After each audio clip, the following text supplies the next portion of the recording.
सबसे पहले देखेंगे हम हमारा सेल्स के लेवल पे क्या हो रहा है। सेल्स के लेवल पे क्या हो रहा है कि टिश्यू की परफ्यूजन जो है वो घट रही है, जिसकी वजह से ऑक्सीजन डेप्राइवेशन इन सेल होगी। So they switch from aerobic to anaerobic metabolism, जिसका एंड प्रोडक्ट क्या होता है, लैक्टिक एसिड, जो एक्यूमुलेट होगा ब्लड में to cause systemic metabolic acidosis.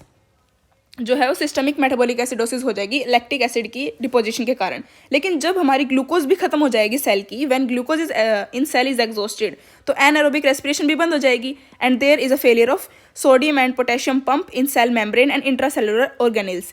तो कोई भी ऑक्सीजन की सप्लाई नहीं होगी या फिर लैक्टिक एसिड भी नहीं बनेगा, कोई भी रेस्पिरेशन नहीं होगी, जिसकी वजह से हमारे पंप्स जो है वो फेल कर जाएंगे हमारे जो सेल मेम्ब्रेन में और इंटरसेलुलर ऑर्गेनेल्स में होते हैं, जिसकी वजह से अब जो है हमारा इंट्रासेलुलर लाइसोसोम है वो एक्टिवेट हो जाएगा और वो क्या करेगा, रिलीज करेगा हाइड्रोलिटिक एंजाइम, जिसकी वजह से हमारी सेल लाइसिस होनी शुरू हो जाएगी। और उसमें क्या होगा कि intracellular content potassium is release in blood.